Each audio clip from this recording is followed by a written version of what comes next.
In a story that could give any Netflix crime series a run for its money, we've got a real traffic stop that turned into something straight out of a cop drama. So here's what happened. On August 19, 2014, the Menham Township Police announced in a press release that Sergeant Matthew Ambrosi stopped a car driven by 46-year-old Nancy Van Wert on Ironia Road. So what was the reason? Apparently, she didn't signal her turn properly. Little did anyone know this minor everyday traffic stop was just the tip of the iceberg. As the officer investigated, things took a rather unexpected twist. Seemingly out of nowhere, the discovery of a stash that could even make the most seasoned detectives raise an eyebrow turned the situation on its head. Heroin, hypodermic needles, prescription drugs, and other paraphernalia were found. During their conversation with Nancy, Ambrosi began to suspect that she might be under the influence of a narcotic. But here comes the twist. Guess who was also part of this drug bust? None other than the winner of Hell's Kitchen Season 6. Yeah, Dave Levy. The one-man army who braved the pain of a broken wrist to win the season single-handedly. Literally. No matter how messed up, I can take the pain. I'm here to stay. Now, coming back to the bust, turns out Dave was in the passenger seat, and police noticed that he also seemed to be under the influence of a narcotic pain reliever. Ambrosi picked up on something really fishy and asked Nancy if he could look around her car. However, she turned down the request as per the police. Things really escalated when Nancy mentioned impounding the car and obtaining a search warrant. Suddenly, Nancy had a change of heart and agreed to allow a search of 2 bags. So, what did the bags hold? A prescription bottle containing Klonopin and clonazepam. Basically, a whole lot of meds that no one in the car had a prescription for. In addition to the drugs, there was also a mirror housing an unknown white powder, and I'll give you 3 guesses to figure out what that might be. What's more, there was a wad of cash adding up to $4,070 according to police reports. But I haven't even gotten to the most interesting part yet. Ambrosi then stumbled upon a ledger during the search containing what seemed to be records of illegal narcotic sales. The book apparently detailed buyers along with the amounts paid or owed to Nancy according to the police. And well, that's certainly not your average everyday planner, that's for sure. Following the discovery, Nancy found herself on the wrong side of the law. The police arrested her for allegedly having the prescription pills and the mysterious white powder from before. Any guesses what that might be? Drop a comment if you think you've got the answer. And hey, while you're down there, don't forget to like, subscribe, and turn on my post notifications to keep up with my future content. Anyway, as a result of these findings, Nancy faced a handful of charges according to the police report. Possession of a prescription legend drug with 4 doses or less, possession of a prescription ledger drug that wasn't properly stored, failure to provide an insurance card, and possession of a controlled dangerous substance in a motor vehicle. Oh, and don't forget failure to signal a turn, which is honestly small potatoes compared to everything else. Now, the reason why I bring this up is because Dave didn't get off scot-free either. He was arrested and charged with being under the influence of a controlled dangerous substance. However, he didn't spend too much time in custody as he was later released on bail, awaiting a court hearing as per the police report. Now, Dave battled and defied a lot of odds to win HK. The chef whose door opened the winner of Hell's Kitchen will be the head chef at Araxi Restaurant and Bar in Whistler, British Columbia. He was promised the position of head chef at Araxi Restaurant and Bar in Whistler, British Columbia. However, he was treated like a line cook. He then worked at a Araxi restaurant until the end of the 2010 Winter Olympic Games and then resigned. Speaking to his fans on Facebook in 2021, he said, "After the Olympics, I headed back to New Jersey. It was time for a family visit. Now, I'm in Nashville helping my sister with her music career. She's releasing a country/rock album next month, but it's been a lifetime in the making. After the summer, I plan on getting very serious about finding a great restaurant team to join. As for opening my own place, maybe a little later in life." Back to the bust, a Redditor said, "His voice did sound a bit stoned on the show, but I didn't imagine this." Yeah, me neither, really. But while this may be a valid response, I came across this bizarre comment. They wrote, "I think Dave Levy, Season 6 winner, injured himself on purpose in hopes of getting opiates." Okay, now, assumptions aside, this is a pretty far leap in logic. I mean, come on, don't belittle his pain based off of a crackpot theory. Maybe pony up some evidence first? I'm just experiencing so much pain that I'm not gonna be able to perform at my best. Anyway, Dave isn't the only winner who got screwed.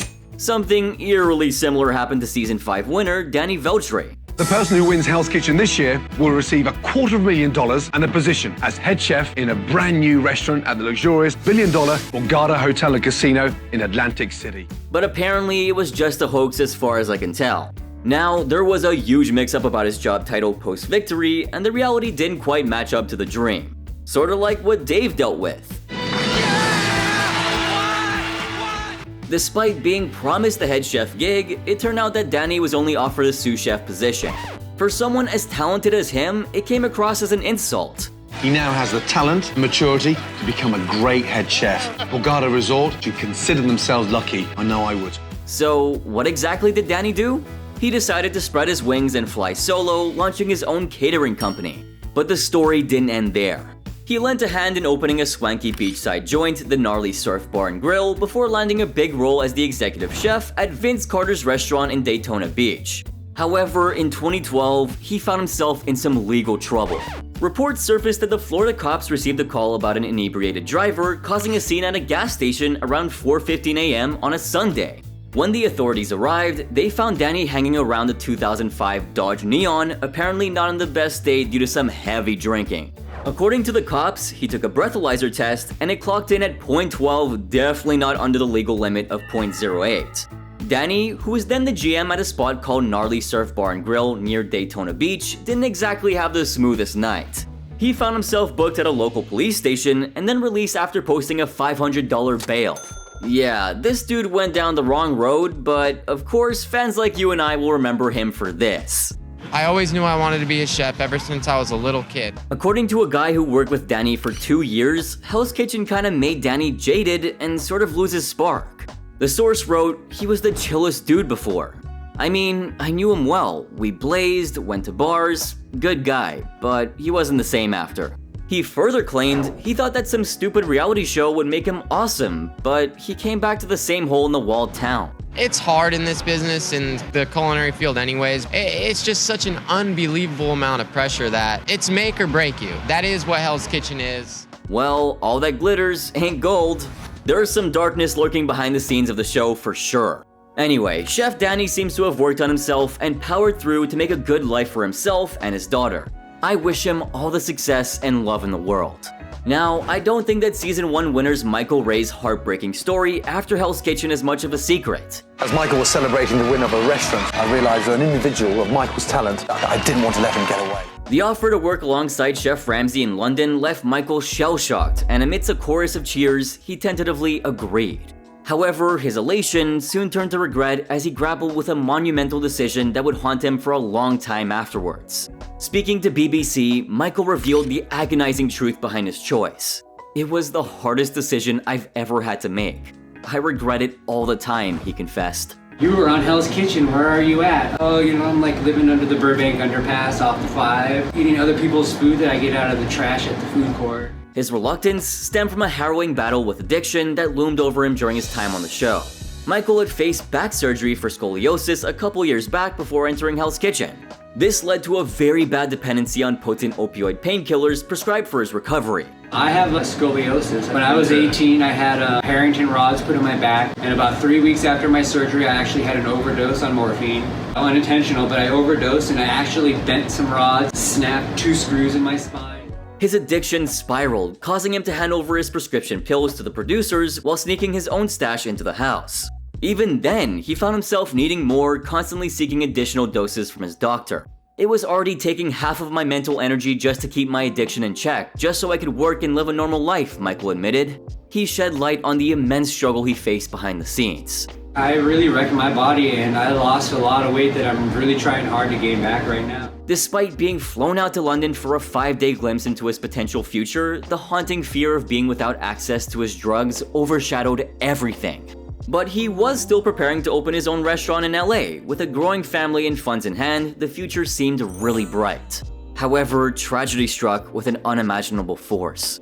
Within a few weeks of opening the restaurant, my daughter passed away, Michael shared, his voice carrying the weight of unspeakable loss. Complications during childbirth led to his daughter's breath being interrupted for several critical minutes, depriving her brain of oxygen and ultimately claiming her life.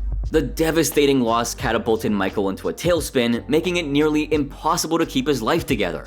He tried to persevere at his restaurant for a mere 6 weeks before the weight of the grief became unbearable, forcing him to walk away. Subsequently, his relationship crumbled, leaving him adrift and homeless, living out of his truck. Michael found himself navigating the unforgiving streets, seeking solace beneath an underpass near Hollywood Boulevard. "I was a complete loner," he recalled, reflecting on the isolated existence he endured.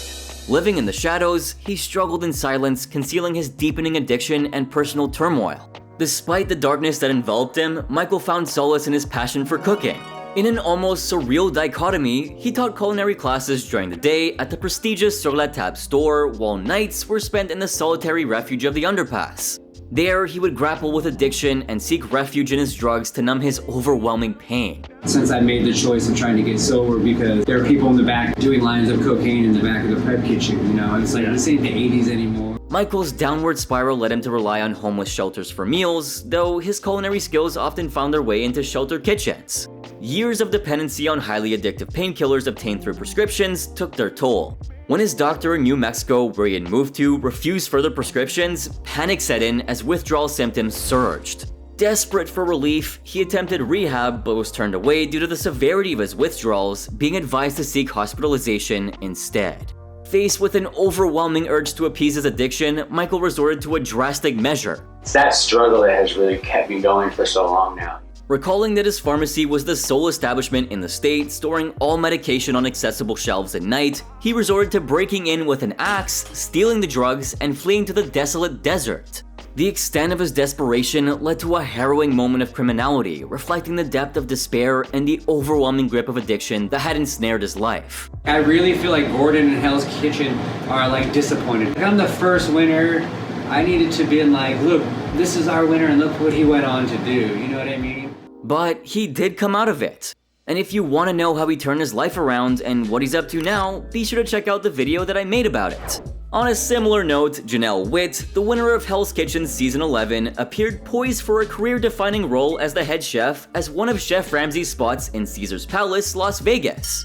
However, her aspirations came crashing down pretty quick after the show came to an end. Her dream job required to undergo a drug test, and the results indicated the presence of cocaine. Regrettably, she was deemed ineligible for the position. TMZ reported the incident in quite a malicious manner. They wrote, "But there is a silver lining for Wit. We're told she will receive the $250,000 salary, despite the fact that she won't spend a single day in the kitchen. I think mocking addicts is really cruel and perpetuates some stereotypes. Let's look at some. Myth number 1, which is so common, using alcohol or other drugs is a complete choice, so if someone gets addicted, it's their fault. Reality is a little bit different. No one would choose to become addicted any more than they choose to get cancer. Addiction is just a consequence of many contributing factors, including genetics, upbringing, trauma, and many other influences. Myth number 2, if someone has even an ounce of willpower, they should be able to stop, right? Again, here's the reality. Alcohol and other drugs affect the brain very severely. These substances trigger significant alterations in the brain's natural reward pathways. Ordinarily, in nature, rewards are earned through effort and patience. However, addictive substances hijack this process, flooding the brain with chemicals that signal pleasure. It's like taking a shortcut to feeling good. When addiction takes root, these brain changes diminish a person's self-control and capacity to make sound decisions while generating intense urges to consume drugs. These overpowering urges help illuminate the compulsive and sometimes irrational behavior associated with addiction. Despite facing dire consequences, individuals grappling with addiction may persist in drug use, illustrating the profound grip and impact of this condition on their lives. She's a talented chef. I hope she sorts out her personal issues, and my door's always open. Remember to show kindness and compassion. Now, let's move on. What the runner-up of Season 1 did was, well, unforgivable. I did exactly what I said I was going to do. I did the best I could. There's no loser. Michael just happened to win. Same energy as Frank's, she only won because I lost. That's not winning. Ralph Pagano, the now owner of Naked Taco in Miami, found himself tangled in a rather unpleasant road rage incident. Tell us that this all happened right outside of the community where Chef Pagano lives, and according to the victim, he was cut off by Pagano. According to officers from the Boca Raton Police Department, on March 3, 2023, a man was cruising along with his 10-year-old daughter when Pagano, behind the wheel of a black Tesla, made an appearance on Jog Road after exiting Seasons community. The man claimed that after Pagano cut him off, he honked his horn and, well, showed a gesture of displeasure before snapping a picture of Pagano. Things took a sharp turn when Pagano, amidst the traffic, decided to halt and get out of his car as detailed in the affidavit. What followed was a heated confrontation as Pagano allegedly began yelling at the driver and then, brace yourself, approached the vehicle armed with a baseball bat. In a rather alarming turn of events, Pagano reportedly thrust the bat through the driver's open car window, all the while shouting, "I'll kill you," as stated in the affidavit. And in the arrest report we obtained, the victim does claim that Pagano did hit his 10-year-old daughter. The driver recounted to officials that during the heated encounter, the baseball bat wielded by Pagano came alarmingly close to his head, eventually making contact with the top of the child's head, fortunately not causing any injuries. A witness on the scene corroborated the account, describing Pagano's aggressive behavior and the heated exchange filled with strong language. Pagano then gets out of his vehicle with a baseball bat and threatens him. All of this as the victim's 10-year-old daughter is sitting. When the police took Pagano in for questioning on April 12th, his version of events clashed with the witness testimony. He claimed that the altercation had been purely verbal and denied any physical altercation despite the eyewitness account. However, despite his claims, Pagano found himself in a serious legal situation. He was arrested on charges of aggravated assault with a deadly weapon and aggravated child abuse as detailed in the affidavit. Pagano is now facing charges that include aggravated battery to aggravated child abuse. Next up, saboteur Sarah Horowitz from Season 2, who apparently was hired by Justin Bieber after the show, turned out to be an abuser. According to legal documents, she accidentally dropped a cooler filled with food inside of a car, making quite the mess. Enter the not-so-happy boyfriend, El Paso TV weatherman Mark Mathis. The messy food situation apparently sparked an argument that, well, escalated pretty quickly. Police reports claim that Sarah ended up allegedly throwing punches and kicks at Mark, leaving him with broken glasses and a scratched-up face. Sarah faced the music on April 10, 2013, getting arrested for assault and family violence and slapped with a misdemeanor charge the following day. Now, do you guys remember this guy? You do seriously surprise me. I mean, I'd give it all I got. Give you 110. You surprise me how shit you are. Oh, thank you. Following his stint on the show, Ben Kaler went back to his roots working in the family's electrical business. However, there have been some twists in his story since then. In July of 2019, reports from WCCB revealed Ben's arrest for assaulting a woman. Turns out, he never beat those allegations. I mean, what Ralph, Ben, and Sarah did are criminal. Assault and abuse of any kind are never okay, and it can never be the fault of the victim. If you're close to a survivor of abuse, whether it's a partner, friend, or family member, understanding their experience might seem perplexing or overwhelming. Here's how you can be supportive and empathetic. Be there to listen to them if or when they feel ready to talk. It's crucial to let someone who experiences this sort of thing to process their feelings. As hard as it may be to witness their pain, if they don't want your help, don't give it to them. And this bit is probably the most important. Don't invalidate their feelings. Phrases like cheer up or don't cry are just gonna make things worse. Sometimes just being there without saying anything can be the most meaningful form of support. Anyway, circling back, the number of Hell's Kitchen contestants who've had a run-in with the law are pretty huge. I'm not exactly sure if it's a statistically significant margin, but it's kinda strange to see all the same. Like the late Jonathan Plumlee, who competed in Season 9 and secured 10th place, faced legal trouble with an arrest for disorderly conduct and resisting arrest in 2018. Similarly, Garrett Tell, who got 5th place in Season 2, encountered a string of legal issues. According to the Hell's Kitchen fandom, between 2012 and 2016, he faced the law 4 times for driving without a valid driver's license. Did I miss anyone? Let me know your thoughts in the comments section down below, and if you enjoyed this video, don't forget to check out my social media pages. By the way, the next video right here is even better, so don't forget to check it out.